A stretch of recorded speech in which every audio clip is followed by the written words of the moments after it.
It's a me, a Mario. No, you're not. It's a me, a Mario. No, you're not.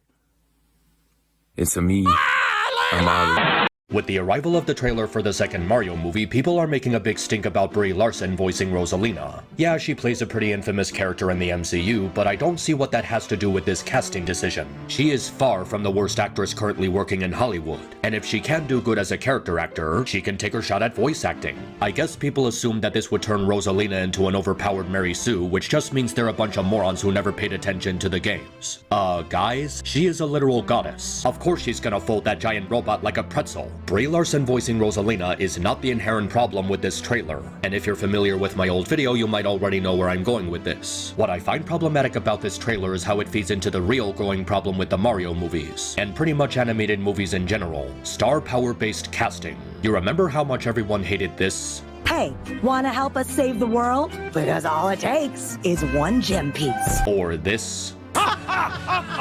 We're number two. We're number two. Or this? To infinity and your mom. Wait, what? Yeah. That's not right. And let's not forget this. Hi, I'm Oscar. You might think you know, but you have no idea. Oh God! Oh my God! Oh my God!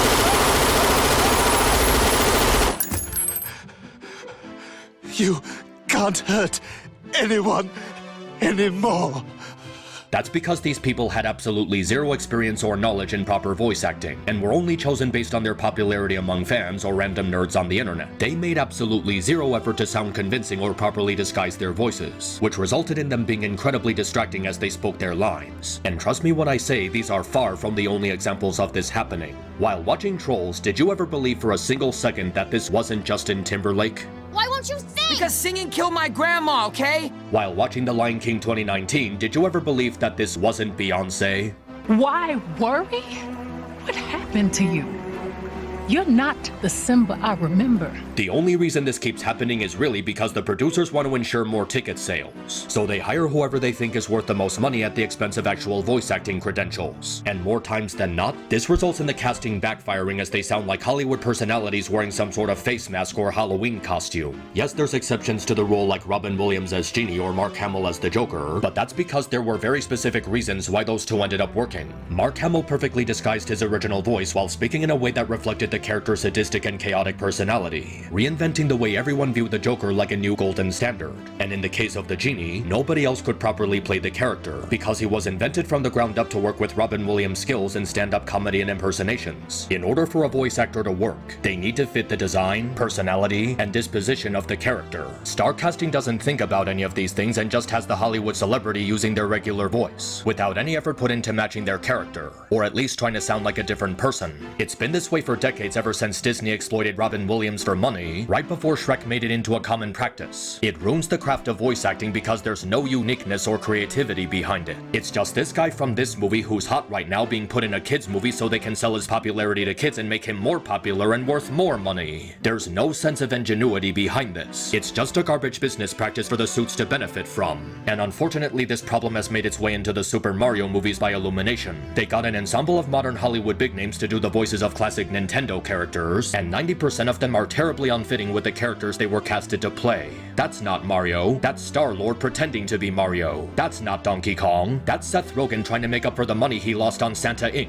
And that's not Bowser. That's Poe with a sore throat. They couldn't even get Toad right, having him voiced by Keegan-Michael Key to the point that I honestly prefer the original prepubescent high-pitched Toad. And what makes it even worse is that it's not like they were incapable of reaching out to the traditional voice actors for these characters. They got Charles Martinet to say yes to this, so they could have just as easily gotten Richard Yearwood or Samantha Kelly. And you know what makes it even more embarrassing? They paid Charles to be in this movie just for him to voice a one-shot background character as a cameo. What is the fucking logic behind that? You got the original voice of Mario in your Mario movie, and you don't have him voicing Mario? Why didn't you just have him voice Mario? What, because he's old and it would have put too much strain on his voice? Okay, well then fucking get Kevin Afghani to do it. He took up the mantle of voicing Mario after Charles announced his retirement, and he surprisingly good at it. At least get someone who actually sounds like Mario. Not that guy from Jurassic World just so we can make memes about him rounding up Yoshis in the sequel. And sadly this problem continues to persist as seen in the Super Mario Galaxy movie trailer. Now the movie itself doesn't look bad.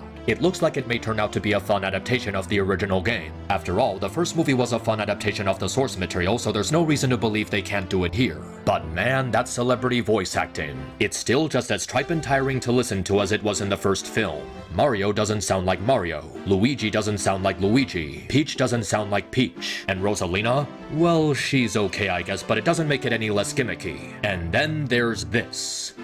From the ashes of his father's defeat rises a new conqueror.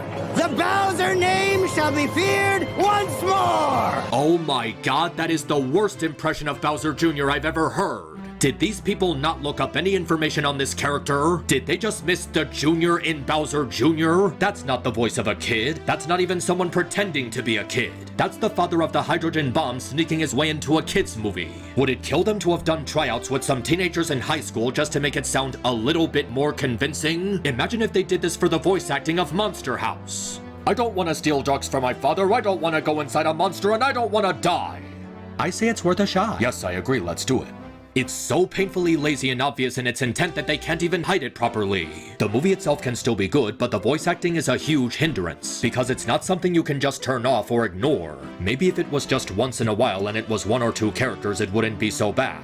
But no, it's every single character in every single animated movie from the last 25 years. It's absolutely preposterous. I remember this interview where the late Kevin Conroy was talking about the overabundance of star casting and how someone like him wouldn't get the voice of Batman today. And honestly, he was right. The industry has become so over-reliant on star power that voice acting isn't even a real profession these days. It's just a checkbook for the studio to fill. Just lazily hire some movie stars to voice these characters instead of doing actual auditions and find a person with the correct instinct for the role to bring the character to life. It's a dumb cartoon for kids. It's not like we have to try, herp-a-derp. There's no strategy to these casting decisions. A lot of the time it feels like they just spun a bottle with a bunch of celebrities in the room and made the decision based on who it lands on. Crypto the Superdog and Bat-Hound will be voiced by Dwayne Johnson and Kevin Hart.